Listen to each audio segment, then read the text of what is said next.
Hello, collective. Welcome to Noctiluca Tarot. This is your pick a card reading. This is a timeless reading, so whenever you find it is when you're meant to find it. These are general readings, so please keep that in mind, and they may not resonate with everyone. I'm going to keep these as short as possible so that the messages are clear and direct. Take what resonates, leave the rest. What I'm going to do now is explain to you, maybe give you a little history lesson on the crystals that we have in front of us so that it makes it a little easier for you to pick your deck.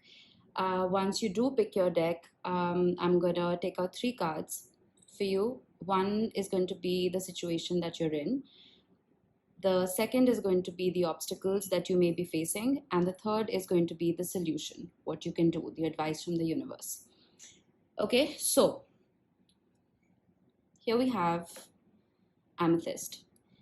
So I somehow it's my favorite stone. I know it's the most common crystal out there, but why I like it is because of the mythology behind it. So there was this god of wine called Bacchus or Dionysus. He fell in love with a girl named Amethysta. Now she was chaste and she did not accept his love. And in a rage, he tried to kill her. Okay, it does get a little dark, but it gets better, I promise. So he tries to kill her, and she goes to Artemis in tears. And Artemis decides to turn her into a clear quartz. Okay, so that kind of protected her. Now Dionysus was completely aghast at his actions, and he spent every single day by Amethysta's side because he was so, he was regretful of his actions. So one day he was in tears, he was crying, and he accidentally spilled a glass of wine on Amethysta, who now was a clear quartz. And the wine stained her aura. And that's why Amethyst now is purple. Cute, right? So yeah, amethyst basically, it activates your intuition. It helps give you clarity. It calms you down. It helps promote sleep, and it also helps in promoting sobriety because technically Dionysus was the god of wine, and Amethysta kind of helped him get sober. All right, the next one we have is rose quartz. This is my favorite. I have a lot of rose quartz, but this is the darkest piece I have.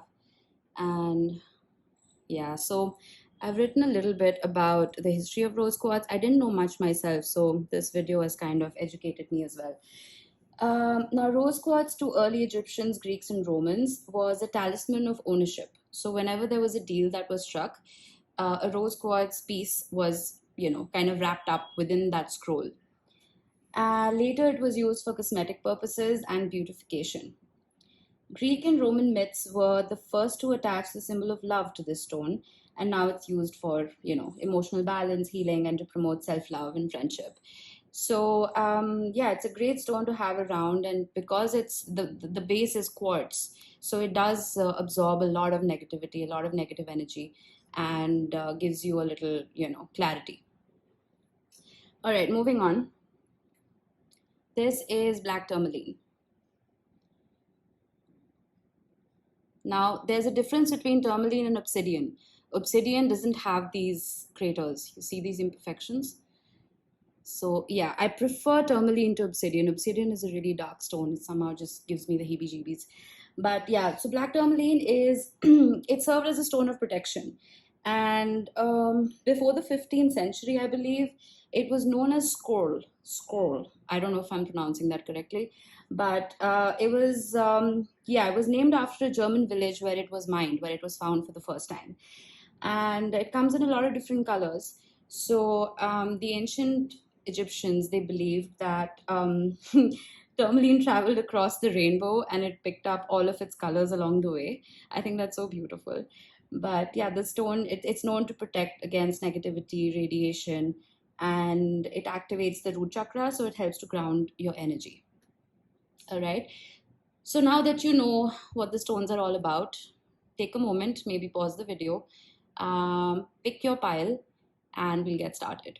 All right, pile 1. If you picked amethyst, this is your reading. I apologize for the lighting. It suddenly got so dark. It's kind of been raining all day, but it's very heavily overcast at the moment.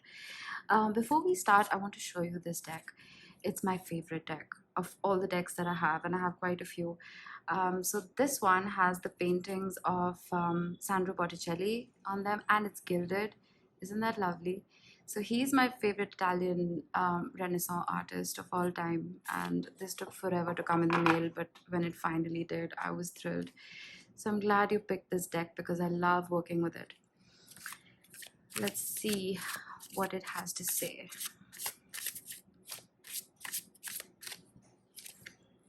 Your situation, the Knave of Swords.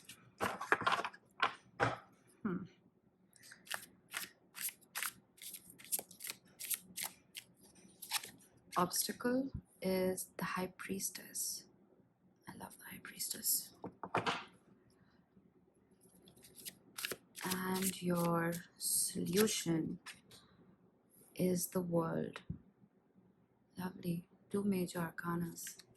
Interesting. Okay, so I feel that a certain piece of information came your way which kind of dislodged you a little bit. This could also be somebody who is very curious about you, who is keeping tabs on you. I don't want to say stalking you because, you know, that scares people off a little bit. But this could be somebody who's been watching your social media more than they should.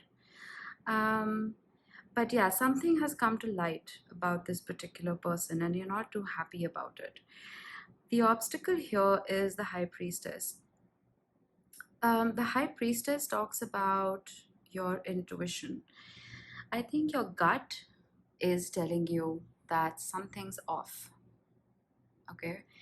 Now, this could be an ex-partner. It could be somebody who's been around for a while, because I'll explain why. So yeah, your intuition is kind of giving you those red flags. Your solution is the World. It's a beautiful card, but it does talk about endings. It talks about completing a cycle and closing out a particular chapter. So yeah, I feel like deep within you, you are not liking the energy you're surrounded with. You're not liking this information that has come to light. And the only way you can get out of this energy is by closing it out entirely. So, yeah, that's The Birth of Venus, one of his most famous paintings. Isn't that gorgeous? But yeah, back to the reading.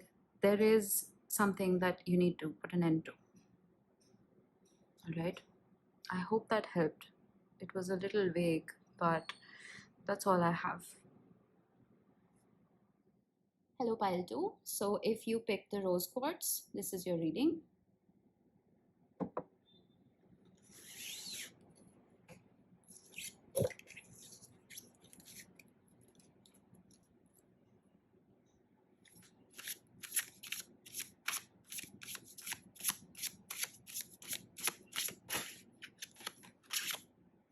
Situation.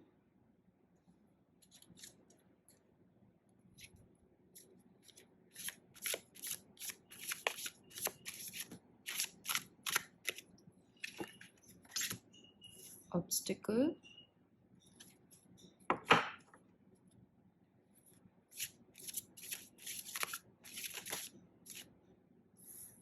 Solution.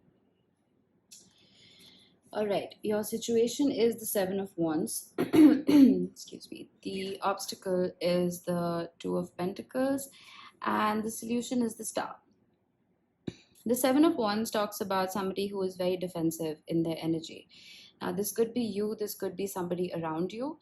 Someone is being very protective of themselves, and the obstacle that's kind of adding to this conundrum is the Two of Pentacles, which is talking about balance. It's talking about having to juggle.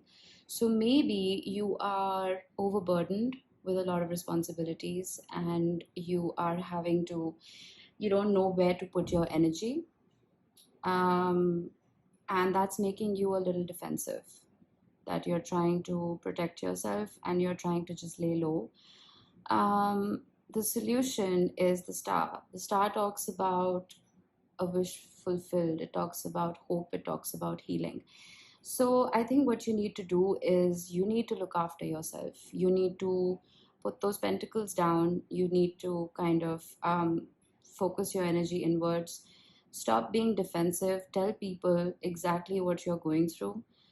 Tell them that you're overburdened and that you need time to yourself and you need time to heal, because if you don't, you're going to burn yourself out, and that's not going to benefit anybody.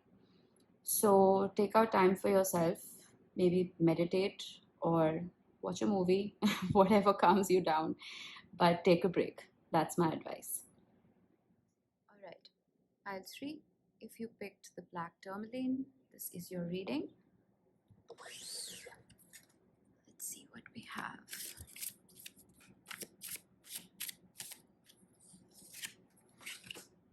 Situation, Four of Pentacles.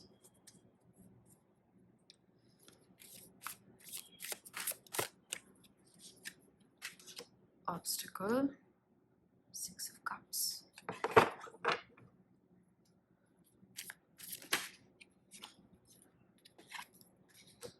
Solution, Six of Pentacles. Interesting. Okay, I feel like at the moment you are guarding yourself. You are protecting everything that you have, whether it's your resources or your time. You're basically investing in yourself, right?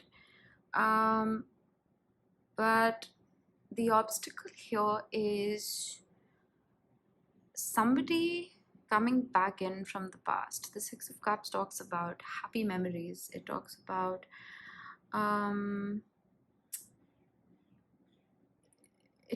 people who you haven't been in touch with.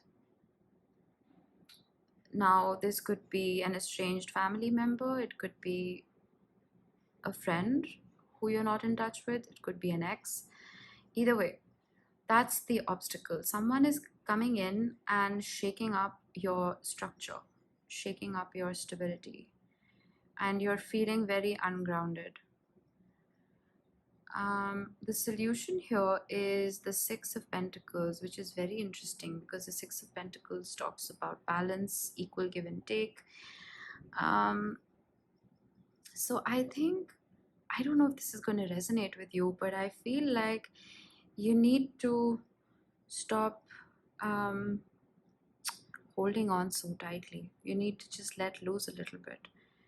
Maybe this particular person who's come back into your environment deserves a little bit of you, if that makes any sense. Somebody deserves your time, someone deserves your energy. Of course, if you feel that it's not worthwhile, I don't know your situation, of course take your own decisions, but your solution here talks about balance.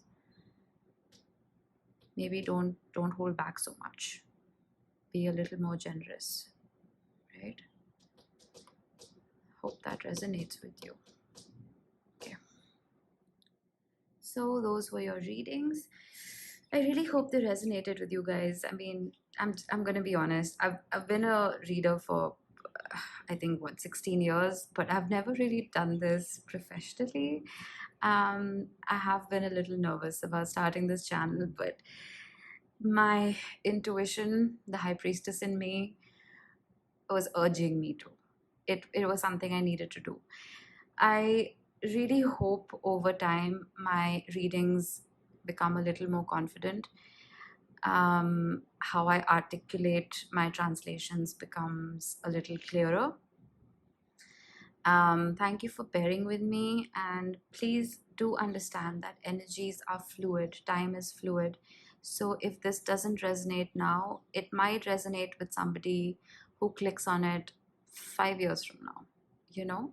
But there are messages in this video that somebody needs to hear. If it's not you, maybe you could share it with somebody who could be going through something like this.